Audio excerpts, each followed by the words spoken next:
Good morning, everyone. Hi. Hi. My name is Haley Hunt. I am the Vice President of Professional Development at House Education Center. We're located in Houston, Texas.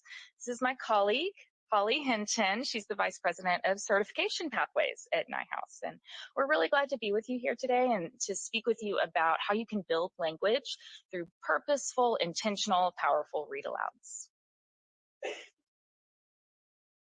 So just a quick little introduction to what we do at House. We're a nonprofit based in Houston, Texas, and our mission is really threefold. One, we work with educators, so we do professional development and certification pathways for educators and teachers. Two, we have family support, where if families are going through things with their children at school, where the kiddos are having difficulty reading or going through some sort of testing process, we help those parents get access to the information they need to fully advocate for their students.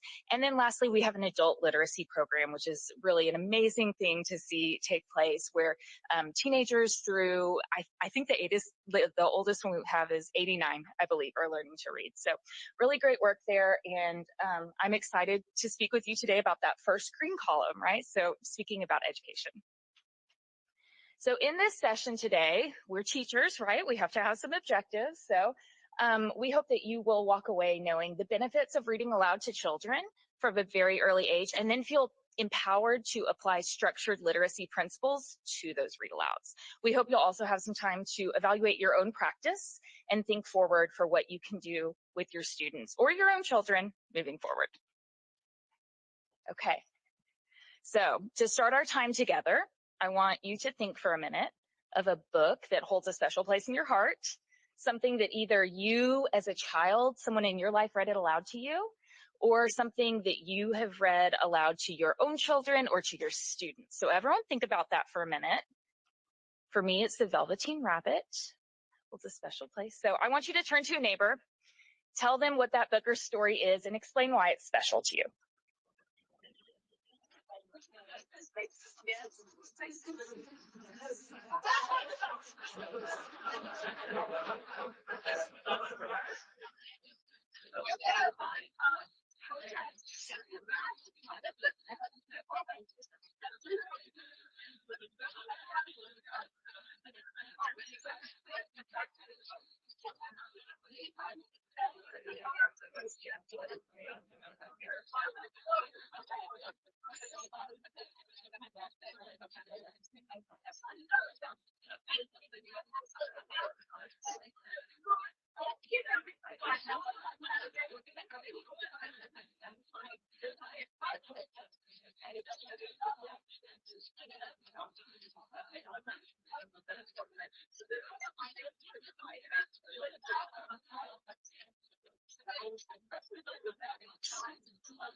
Okay, y'all are having a lot of fun.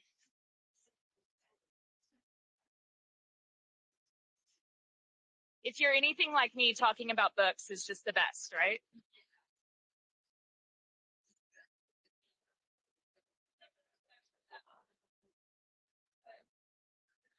Okay. I'm sure you could talk about this all day long, right? There will be time to talk later. So I hope you got some insight from your neighbors or your colleagues about what is special to them about read alouds, either in their own life or in their educational life. So for me, The Velveteen Rabbit is really special to me because every time I would go visit my grandmother as a child, she would read that to me. And I really have great memories of that visit. It's not because necessarily I learned great vocabulary or necessarily that, the sentence structure was great and I had deep comprehension thinking, but it was just a really special time of connection. So as we go through our presentation today, I want you to keep that read aloud in your mind, either that was read to you or that you read to students or children in your own life, and we'll kind of keep coming back to that thought. Okay, 27,375. Any ideas? Any guesses? What does this number represent? Safe space. Give me some ideas. Number of children's books published. Okay, great guess. No, but I love it. Could be. I don't know. That could be correct. I haven't researched it. Number of books you'll read in your life. Oh, if we were all so lucky to read that much, right? Number of words children might hear. We're getting a little bit closer. Okay. So I'm going to give you a hint. The hint is from birth to age 5. If a child hears reading for 15 minutes a day, from the day they are born to the age of 5, they will hear 27,375 minutes, which is, got to look at my number, 456 hours. So you have to think that students or children who are read aloud, who hear read alouds at home, are at this huge advantage, right? Because they're hearing so much language, so many words, all these beautiful things. But we as educators, as a room full of educators who you've probably seen it all, right? We know this is not the case for every kid that comes into our rooms. We know not every kid comes in with 27,000 minutes of reading. So the good news is, as educators, we have the power to do something about this, to help those who don't experience this at home, to help them experience the world of read alouds in a really powerful way. Okay, so what do you think are some, well, let's start here. So traditional read alouds, the read alouds we think about when you just say, oh, I'm going to pick a book at the library and read aloud to my kiddo. Okay, they occur in homes and classrooms every day. We've all done them, haven't we? Okay, so the text is read aloud to kids. The student's probably a passive listener, right? They're just sitting there enjoying the story. They're taking it all in. They're looking at the pictures. They're nodding along, might be laughing at the funny voices, right? There's probably not many questions or reflections. There might be some of those surface level, like, oh, look at that, what's happening? Or who is that again, right? And the text might just be read once. Now, I will say in my home with my little guy, we have read Good Night, construction site probably 1 million times. So it's not just usually read once, but there's only one purpose for this reading, right? I'm never getting into different purposes with them. We're reading it the same way every single time. And there's nothing wrong with this type of read aloud. They're great. I love it. It's my favorite part of the day, right? It's a great time where you can connect. You're building this pleasure of reading for kids. When I was a second grade teacher, this is the type of read aloud I did after Texas hot recess for 15 minutes to get my kids to cool down and calm down. This is what we did. And I have really great memories of that time, right? Our whole class, we would go to Wilbur's Farm. We would go to Willy Wonka's Chocolate Factory, all these great places we would go together. But really, the kids were just passive listeners. They were enjoying it, but they weren't getting any deep meaning from those read alouds. Lucky for us, there is tons of research about reading aloud, right? An ample body of research about this. From ages 0 to 3, the brain is just doing such amazing things, and there are trillions of connections made during that time.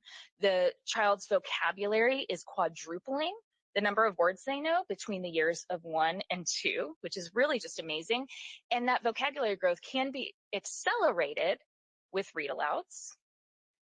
Marianne Wolf puts it this way in Proust and the Squid. Brain circuits are developed and refined through reading and thinking about what was read. She also says the young brain is when it listens to stories and engages with adults over all the things that happen to big red dogs, runaway bunnies, and monkeys, right? So we know all of this to be true. And research also tells us kids love it, and not just the little kids either. Teenagers love it as well. So this research was from Scholastic, ages 6 through 17. 83% enjoy being read to, right? So why do you think children like being read to? Say it again. It's quality time with their adult or their teacher, right? Absolutely. You put the words right in my mouth. This is my little guy having quality time with those in his life. These are old, but he's less than a year old here. Where is his focus? They have joint attention, right? And this is the Grammy of the Velveteen Rabbit also, by the way. So she's passing it down.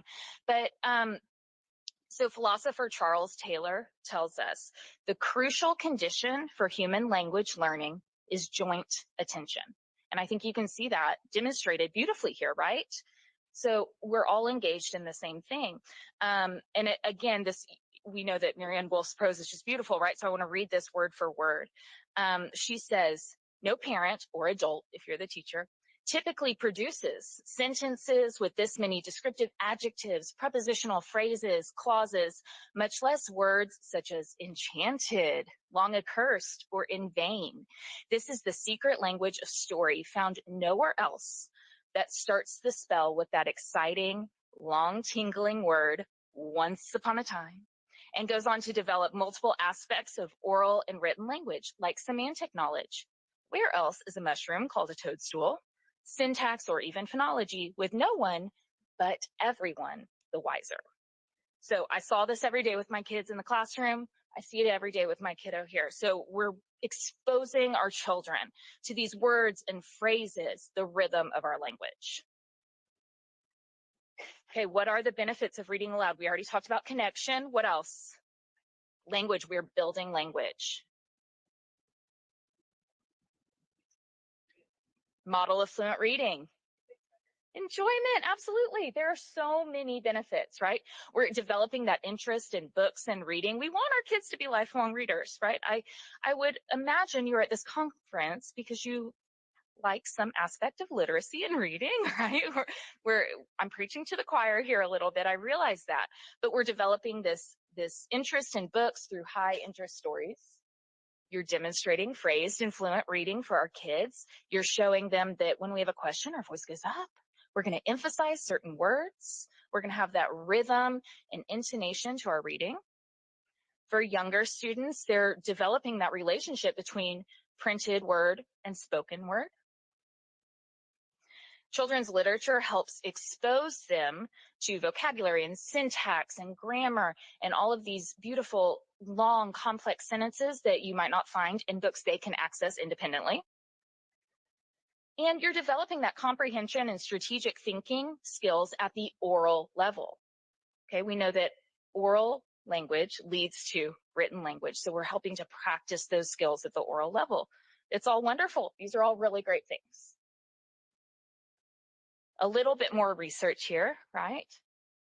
What does the research indicate? Well, 70% of second graders who struggled with reading comprehension also had problems with oral language in kindergarten. How does this relate to read alouds? Well, if we're building language through read alouds, hopefully we are preventing some of this reading struggle.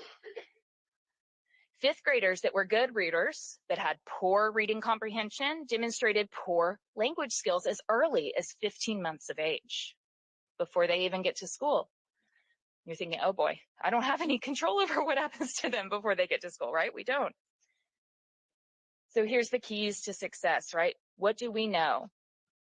All the research agrees that reading aloud is one of the most important activities you can do to promote and develop a lifelong learning and literacy success. Okay, we've got the keys. Everyone can leave. We're good to go, right? Not quite. So let's think about this domino effect. What happens? Okay, let's start right here in the first one. Every child is read to every single day from birth, and they are exposed to a huge variety of words and language and stories and all of those good things. So then that child is ready to learn to read when they get to kindergarten. They have those pre-literacy skills that they need. Okay, fantastic. We're on a roll here, right? The next one, the child is off to a solid start. Throughout their schooling, they're acquiring more of these skills. They are developing their accuracy and their fluency and their comprehension, and things are going great. They now are able to learn about the world around them through books. And so then the child leaves school ready to go out into the world, into higher education, into their career, armed with this strong literacy that is going to help them lead this wonderful, meaningful life. Okay, I love it. However, how many of our kids are off with this very first blue box that are read to every single day for 15 minutes? However, so research tells us that fewer than half of children under the age of 5 are read to aloud every day, fewer than half. So if we're looking at this domino effect, fewer than half will make it to the end. Is that a direct correlation? No, not at all. But we want as many kids off to the right start as possible. So as this room of dedicated, brilliant, passionate educators, what can we do about it? What can we do about it if we have no control over what happens to our students before they come to us? Okay, so I'm going to pass it on to Holly. It's cliffhanger. Find out. So we can engage them in interactive read alouds. That's our goal here. So we want to be purposeful with our read alouds and our planning. So there is a little bit of a difference between an interactive read aloud and a traditional read aloud, because we can all do traditional read alouds. It's not a problem to read to our students, right? So how do we do an interactive read aloud? Well, what's different about it is that students are actively engaged. So as the adult, you're engaging, and the students are reflecting, they're discussing, they're doing all of these things with the text, and you're guiding it. Let me see. Got to find my notes here. All right, so we want to discuss specific strategies that will help build and reinforce early literacy skills. And we do this through dialogic reading.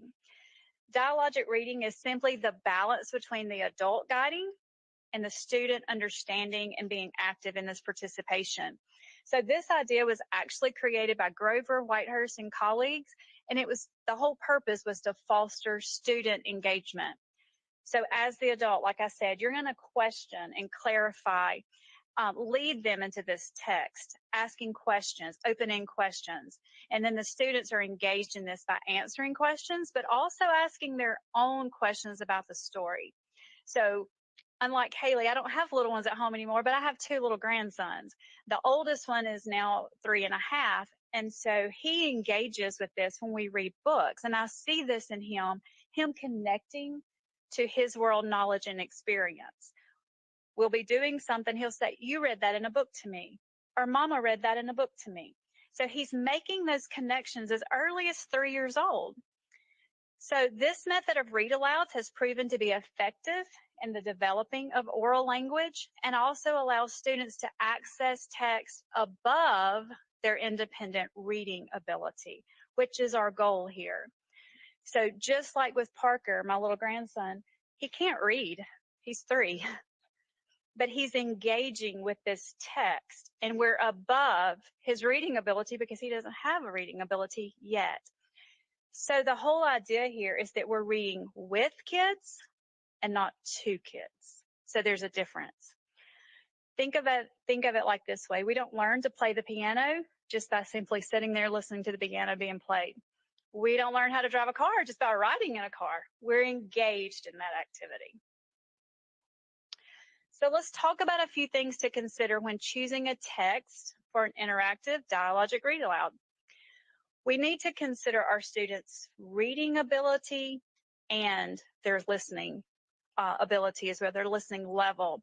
You know, most of our elementary students have a much higher listening comprehension level than they do reading comprehension level.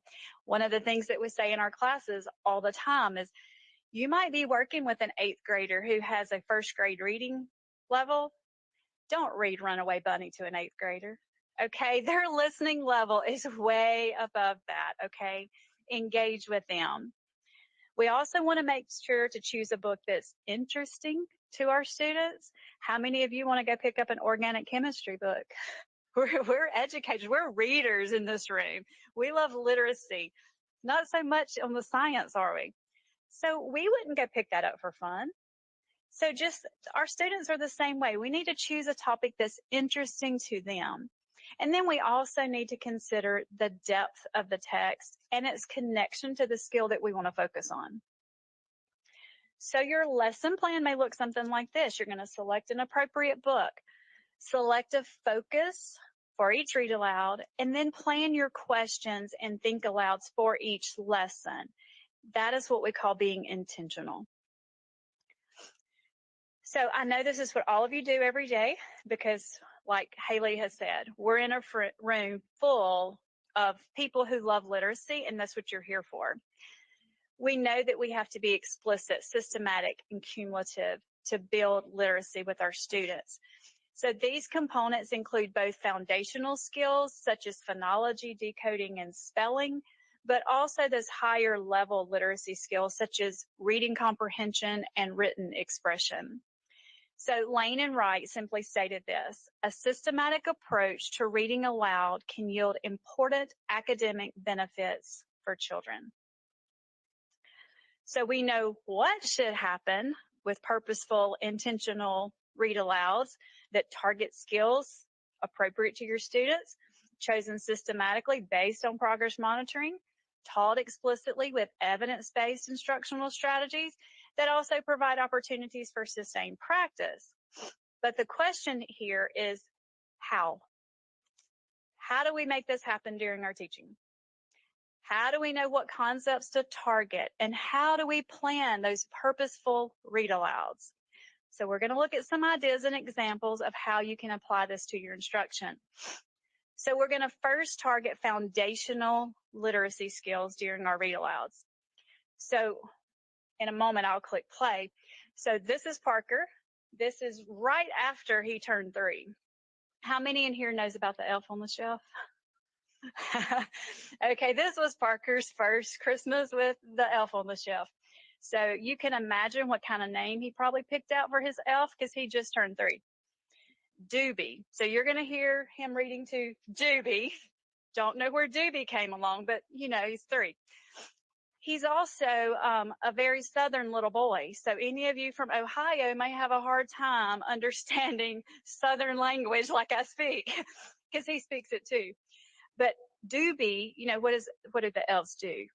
They hide, and you have to look for him each morning. This was our first time with Doobie also because he came to our house and Doobie appeared as we walked in. He found Doobie in our Christmas tree.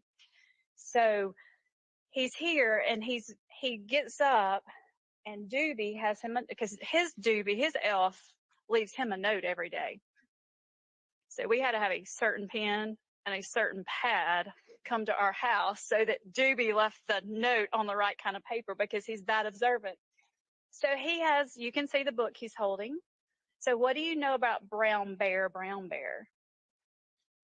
Very repetitive, right? Okay, so he's going to read Brown Bear, his own story, his own version, to Doobie. So what I want you to notice is what he already has in place for those foundations of literacy, but also what he still might need to develop, because keep in mind, he's just turned 3 a few days prior to this. Once upon a time, I was walking, and he finally found something about David. And now,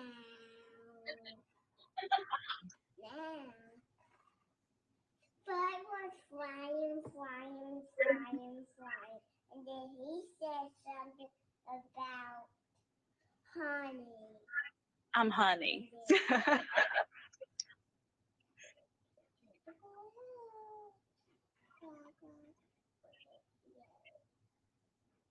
The duck was going. And then he found something about Uncle Alouds.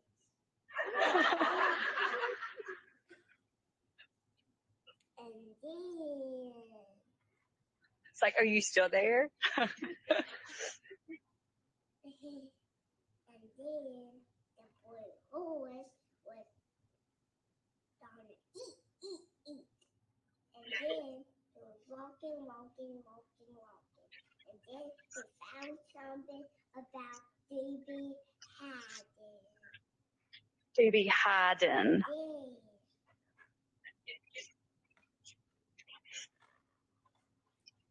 Frog! Frog was jumping. And then he found something about me.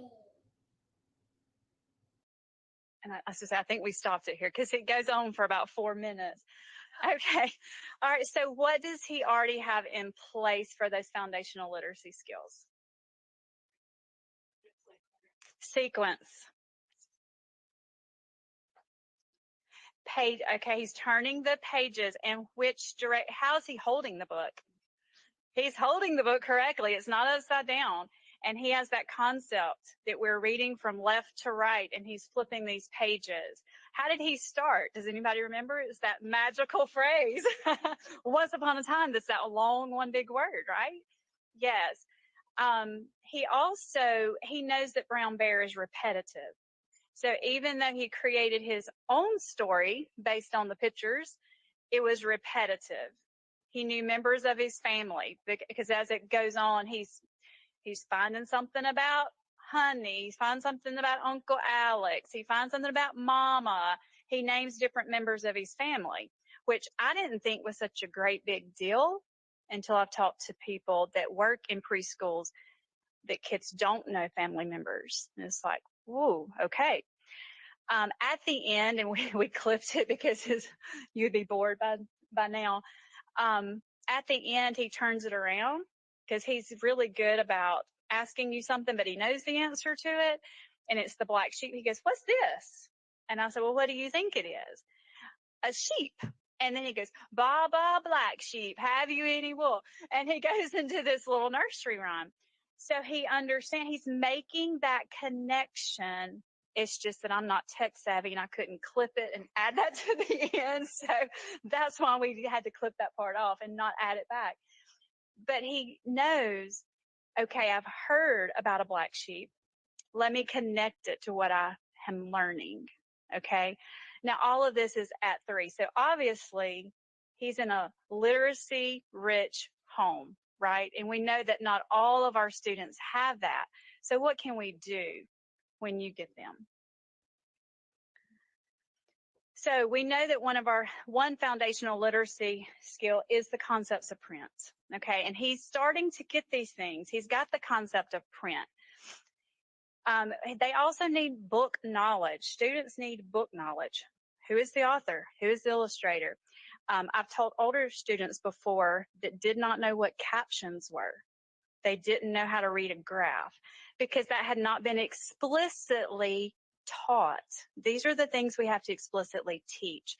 You can point to the words on the page to help emergent readers understand how print works. Spoken words are represented in print with letters or groups of letters. You could put your finger under it. We're reading left to right. They're seeing that progression. We want to be sure that we are intentional during this time. Young readers also need to develop automatic letter recognition and an understanding of the sounds that the letters make. They need to know and recognize the shapes and names of letters so that they can match those sounds and letters together. Letter knowledge is an important early literacy skill, and this can be reinforced with looking at books with your child. You can point to a letter and say, well, your name, Henry, starts with an H. Can you find an H on this page? Let them point to it. Or our main character is Pete.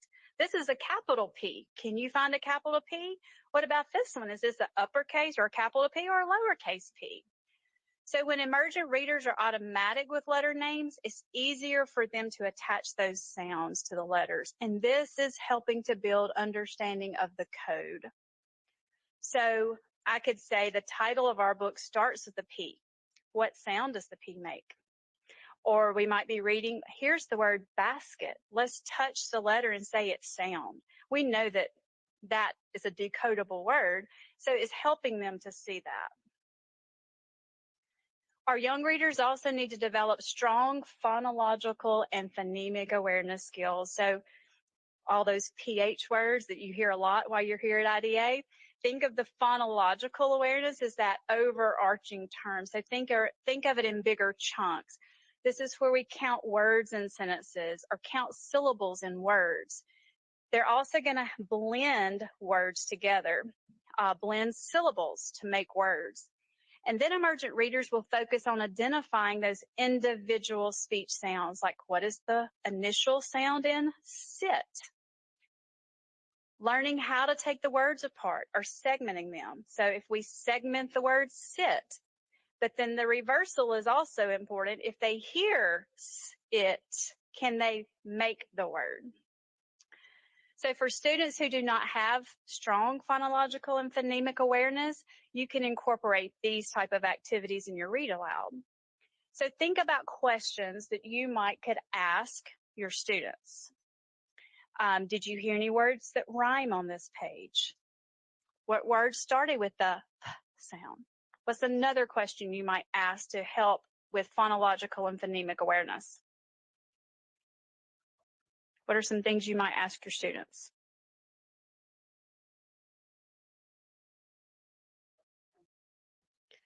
Yes, what words rhyme?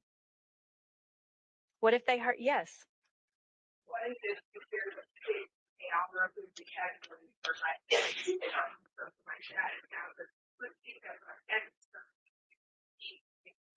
Yes, and even with that, how many syllables are in excellent?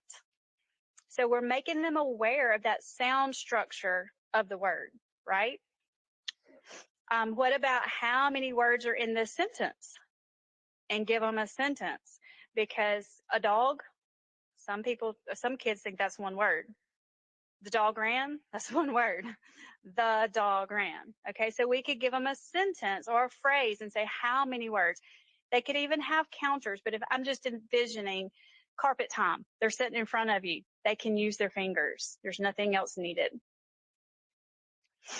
So let's practice how we might target this. I'm going to read you some little excerpts of the Mixed Up Chameleon, and then I'll ask you a word. So this might be something I would do with students.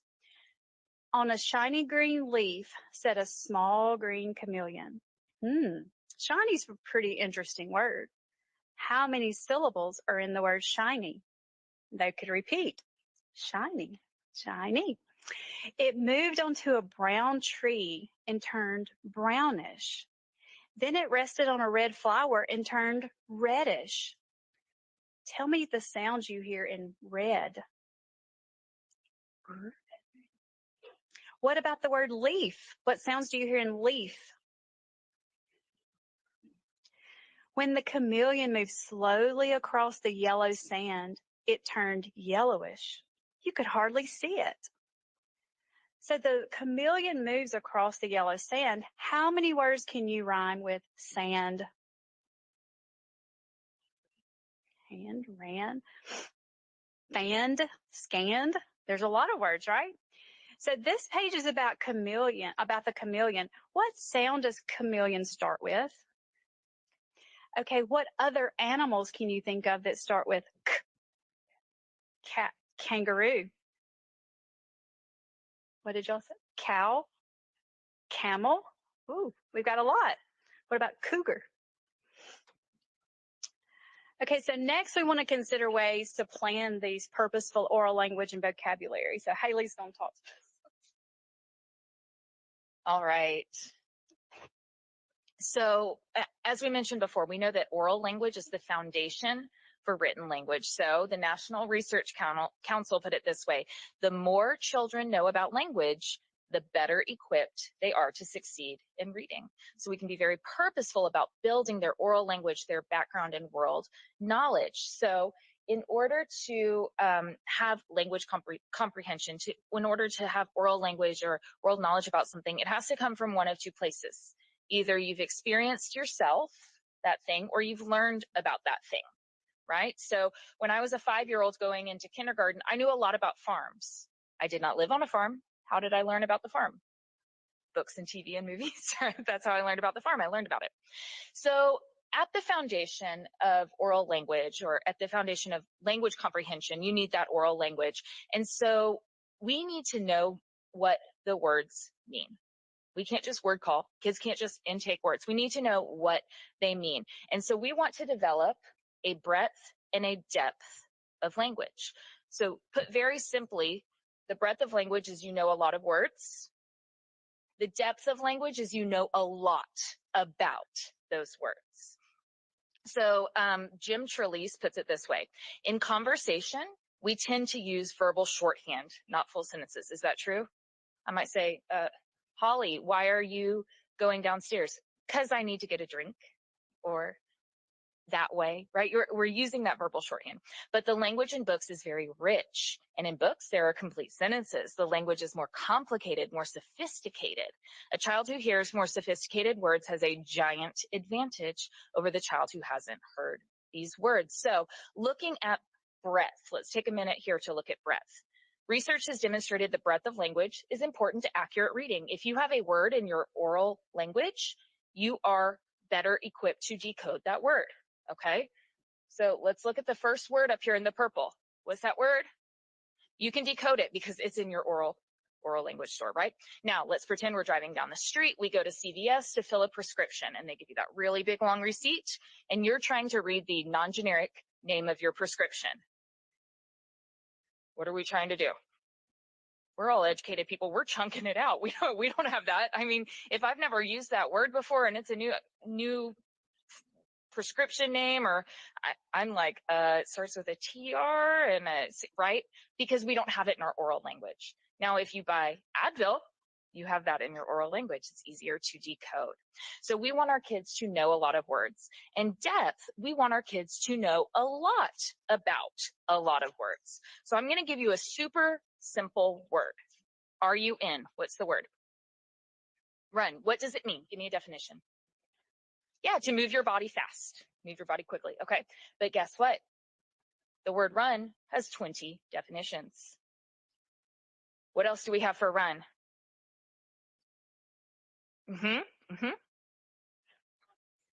Say it again. A series of something. Exactly. You might run, meaning you're putting yourself into a race for something. I'm going to run for governor. Right? The computer is running. It means it's turned on. Good. So we know there's multiple meanings of that word run. It's not just the definitions of run either, though. We're thinking about those deep layers of our language. We're thinking about expressions and idioms, okay? What does it mean if you do a dry run? Holly and I did a dry run of this presentation at Starbucks, okay? What does that mean? Or in the long run, we'll get towards our goals. It's not explicitly the definitions that we stated. So kids can know the breadth, they can know the word run, and they can decode it, and they know it means to run fast. But the depth of language is a lot more. We need to be purposeful with both of these kinds of things. So like I mentioned, if a child has not personally experienced something, they need to learn about it. And you are the ambassadors of that learning, right? You can open up their whole worlds to all of these things out there that they can learn about. So I love this quote from Karen Kendall. Read alouds. I want to read it correctly. Read alouds are a vehicle for building oral language. And it's true. And you all know, coming into your classroom, the spectrum is wide on kids' oral language, isn't it? Some know a whole lot about a whole lot of things, and some very little oral language. So it is a vehicle for building. And this oral language is really critical because having a deep oral language helps with listening, language comprehension, which then in turn leads to reading comprehension. That's the ultimate goal of reading, right? To understand what we've read. So it's all part of the building blocks. So some quick ways that you can do oral language, purposeful and very intentional oral language with your children, is what you can do. You can keep in mind what Beck and McEwen say. The goal of invoking background knowledge is to integrate it with text content in order to assist comprehension. So basically what that's saying is, if I know I'm reading a book about animals with my kids, I'm not going to build up their oral language about every single animal on earth. I'm looking at what's in that text. I'm building their oral language specifically so they can have deep comprehension of that text. Okay. The book is about a soccer tournament. I don't need to learn about every sport in the Olympics. I need my kids to understand what a tournament is and what soccer is to help them have deep comprehension of the text. So we're going to do this together, okay? So we're going to do some naming. A really great way to have your students build oral language. You're going to elicit responses from them, but you're not going to stop there. You are going to scaffold them to higher meaning. You're going to expand. You're going to bring forth with visuals and examples, lots of things about the topics you're talking about. And keep in mind, I want all of this to be leading in a very purposeful way to help my students have deep comprehension and understanding of the text I'm going to read. So don't tell your neighbors, but I want to know if while we're doing this naming activity, any of you can predict what our read aloud will be, okay? The kids wouldn't know, but you all will, okay? All right, so we're going to do some naming. Let's start naming, and you all can just give me some answers. Animals that fly. Birds, bats, butterflies, insects, mosquitoes, bees, fruit flies, squirrels, flying squirrels. Have y'all heard of that? A flying squirrel, right? Interesting. Okay, you said birds. That was the first one I heard. Let's name some types of birds. Bald eagle, a bluebird, an owl, a penguin. Penguin, I like that. Let's specifically talk about birds in cold weather. Penguins, puffins, snowy owl. Do you have any guess what color a snowy owl might be? White, to camouflage in with its environment. Okay. I'm thinking of a bird. See if you know this one, that flaps its wings very, very quickly, up to 70 flaps per second. A hummingbird. I can't even comprehend that. That's really amazing. Can you think of any birds that live near water? A pelican, a flamingo. Seagulls are on the shoreline. What about in a pond a duck?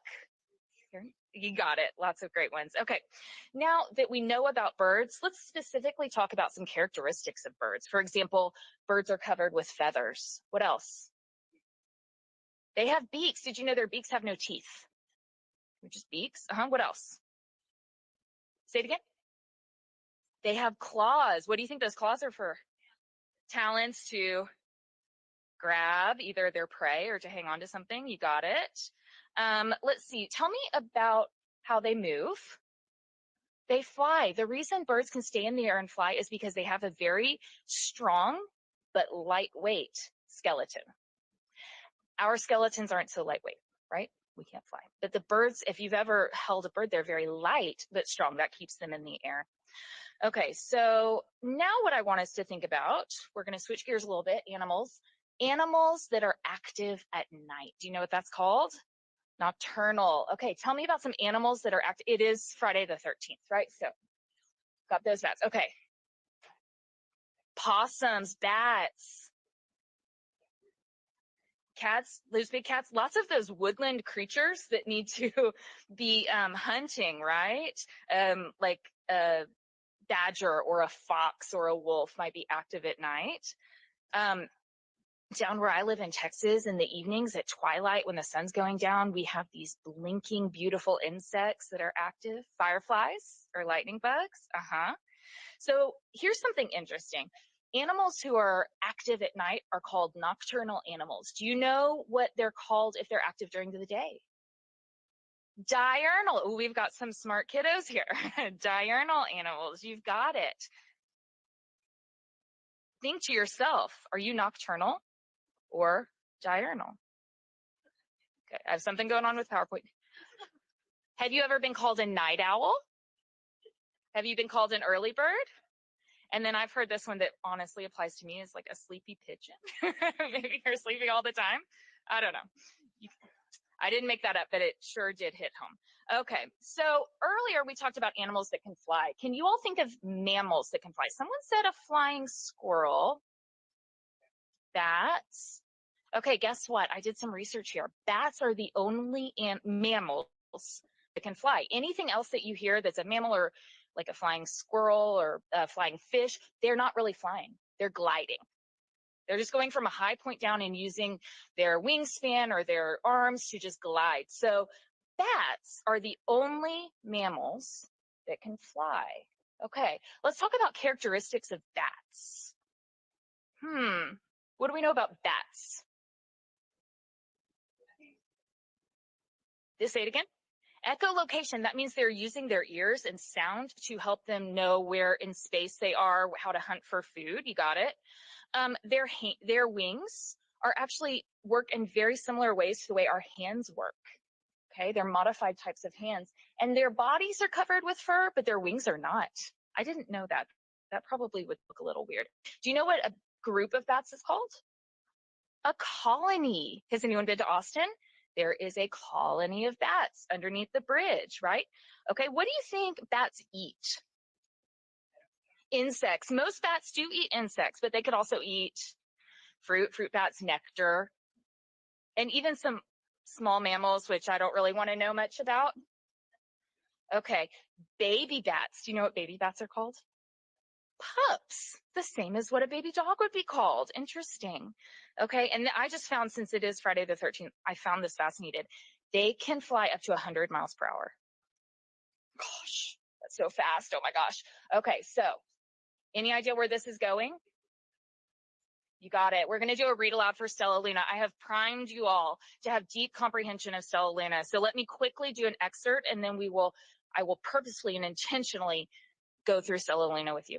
Stella Luna learned to be like the birds. She stayed awake all day and slept at night. She ate bugs, even though they tasted awful. Her bat ways were quickly disappearing, except for one thing. Stella Luna still liked to sleep hanging by her feet. Once, when Mama was away, the curious baby birds decided to try it too. When Mama bird came home, she saw 8 tiny feet gripping the edge of the nest. She cried, "Get back up here this instant. You're going to fall and break your necks." Oh, okay. So from this read aloud, what is something that bats do, but birds do not do? Hang by their feet. You got it. And what about staying awake at night? Right? Okay. What is something that birds do that bats do not do? You got it. When they're active. Okay. Did you hear when it says Stella Luna? What does she say when how does she feel about the bugs the birds are eating? She doesn't like them. I did some research into this. Did you know that most bats eat insects? But some bats don't. They just eat plants, fruit. So Stella Luna must be one of those types of bats. And I could go on and on. I'm pulling out the vocabulary I led you to earlier to have really deep comprehension of our story. Just a little bit more on vocabulary. You can always provide a quick student-friendly definition. Look up word meanings together. I don't know what the word ponder is. Let's go over to the computer and type it into Webster.com. Let's figure it out, right? You can draw attention to word parts, prefixes, suffixes, right? Oh, the word tricycle. Tri means 3. What other words can we think of that have tri in it? Multiple meanings in figurative language we've already talked about, and this is key. Use newly learned words in your everyday conversations. This cannot be one and done. You have to bring it up. You have to encourage kids to use it. They have to hear you using it. So I could do that this way. This is has anyone ever read this book? It's really cute. The Rooster Who Went to His Uncle's Wedding. I'd say before we're going to read this story, you're going to hear the word single. The word single means just one. We had a single trick-or-treater visit our house last year. Okay, listen to what I'm about to read. Before long, the rooster's stomach began to growl. "I wish I had eaten breakfast," he said. Then something caught his eye. There next to the road sat a single golden kernel of corn.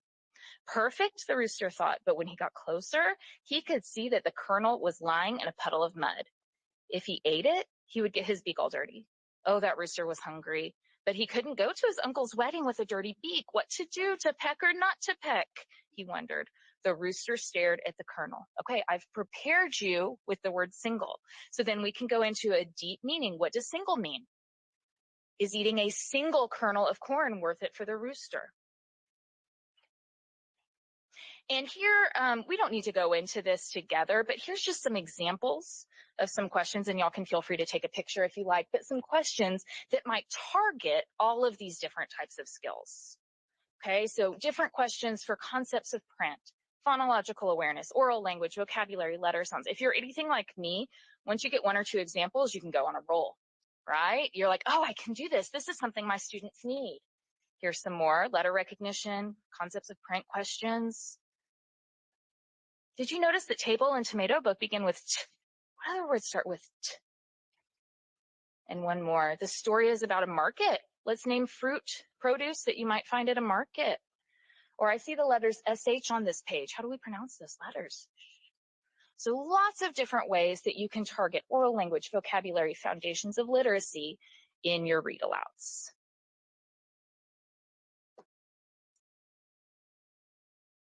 Okay, so as we wrap this up, there's many things that we can do to target our students' comprehension and metacognition. Now, metacognition, is that a word you use every day? Probably not. Simply put, is thinking about your thinking. And our students have to be directly taught how to think about their thinking, because that doesn't come naturally for them. So let's think about ways that we can weave these into our conversations with our students and our read alouds. And it's not clicking. I'm scared to hit a button. The people before said they hit a button on the computer and everything shut off. So I was like, we're going to try this clicker again. Nope. Should I hit Button it is. I don't know what else to do. Okay, all right. Okay, it clicked. I can use a button. Love the support. No, it was, all right, so I'm sure you've heard of closed reading, but have you heard of closed listening? All right, closed listening is simply closed reading, but on an oral level. Makes sense, right? So with closed listening, students will consider multiple levels of meaning within the text. So it's going far beyond that surface level comprehension. So what does the text say? How does the text say it? And what does the text mean? So when you teach a lesson using an interactive read aloud, you're scaffolding comprehension skills in two different ways. One is through questioning to scaffold and guide that deep thinking. But then another is by modeling how good comprehenders make connections through what we call think alouds. And that's simply learning how to think metacognitively. Because like I said, that's not a skill that comes naturally to our students. They do not get that just by being exposed to complex text. If so, they would think metacognitively without us having to model it or teach it. So when you introduce a comprehension strategy, you want to make sure that you describe the strategy that you're using, give the purpose of the strategy, and then once you've taught this, you need to model it and then allow time for the students to practice it. So I'm sure we've seen the question hierarchy here. So let's think about this. As you're planning your read alouds, we can create the recall and skill concepts just on the fly, those types of questions.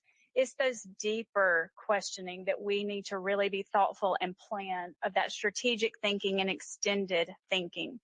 So Beck and McCowan sum it up when they stated the importance of designing questions that encourage children to talk about and connect ideas and develop follow-up questions that scaffold building meaning from those ideas.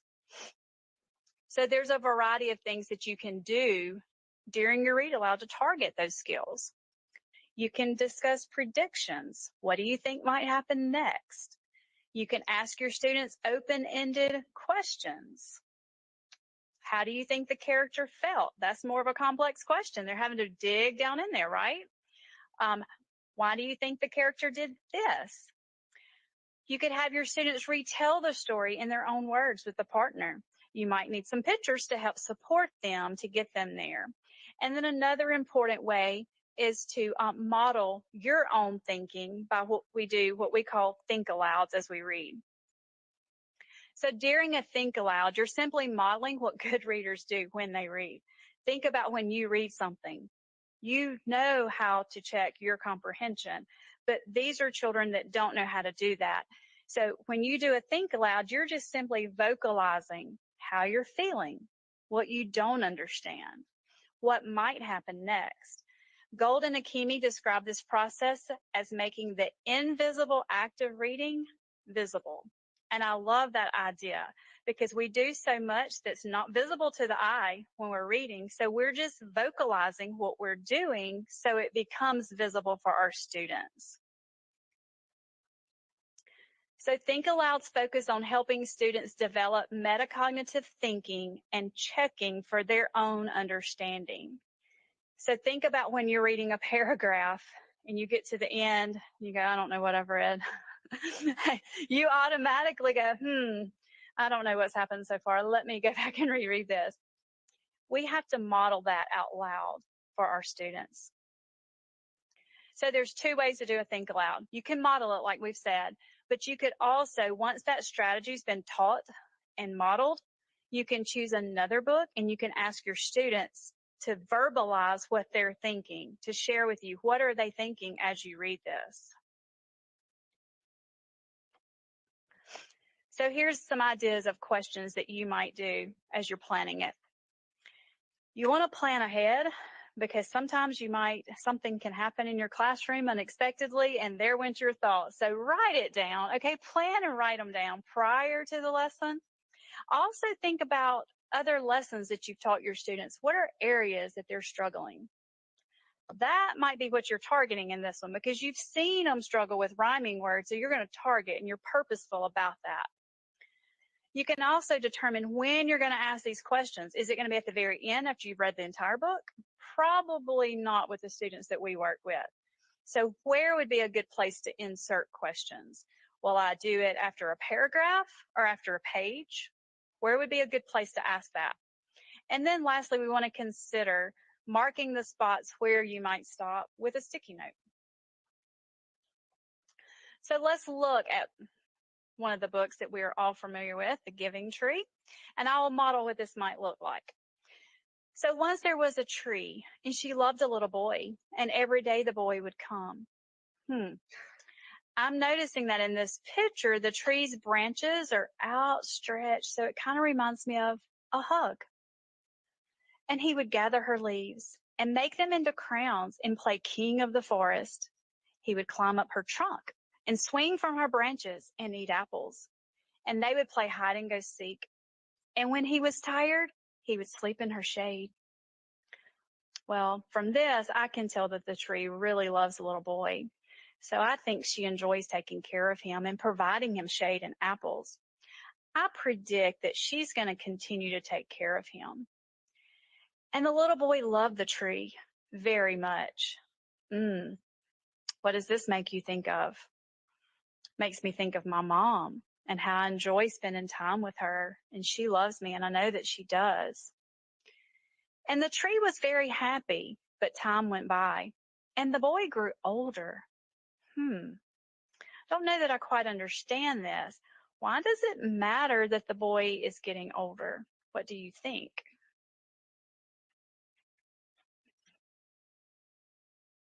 Maybe he doesn't come by as often. And the tree was often alone. Now it makes sense. You're right. The boy is getting older and he doesn't come by as often. So do you see how you can just take a simple book, but how deep you can go with your students with this and help it? You're practicing modeling this so that they know that's how a think aloud is. So when they're reading text individually on their own, independently, they know to stop and monitor that comprehension. So we've mentioned over and over the importance of being purposeful and thoughtful in our planning. So let's discuss what things we know that we need that's rooted in the structured literacy. So we know all of these things here that you see fit our structured literacy. This is our goal. This is what we're aiming for every time we're planning. So just be purposeful in your planning and intentional, thinking about what your students need. So what do you think of when you hear diagnostic and prescriptive? What comes to mind? Okay, you're diagnosing them. If they are not rhyming, that's a diagnosis. Now, what am I going to do about it? That's my prescription. That's basically what this is saying. So I need to be diagnostic and prescriptive in everything that I do. So I'm working with a group of first graders who may have trouble with rhyming, then I'm going to target that. But maybe I'm working with fourth graders and they're not coming up with good words in their writing. So I'm going to target that skill. How can I be purposeful in that? I might need them we may do a read aloud that focuses on variations of words and words with stronger meanings than another. Another thing that we can do is read the same text multiple times. Like Haley was saying, the book that they've read 1,000,000 times already, and Henry's only 2. They can read that over and over and over, but with a different purpose, okay? So one thing that's good about that is that they already have that understanding of the text. So now I can focus maybe on just a few pages or a paragraph and focus on a different prescription for my group of students that I know that they need. So I can provide those opportunities for sustained practice. I can also reinforce and apply new vocabulary. That's important. It cannot be a one and done. Now think back. to the book that Haley got you to think about in the beginning. Why did you love that read aloud? Take a moment and consider how you can transition reading this book from a traditional read aloud to an interactive read aloud and make it powerful for your students. After all, Mary Ellen Chase puts it simply, there is no substitute for books in the life of a child. So you are the one to make a difference in your kids' lives.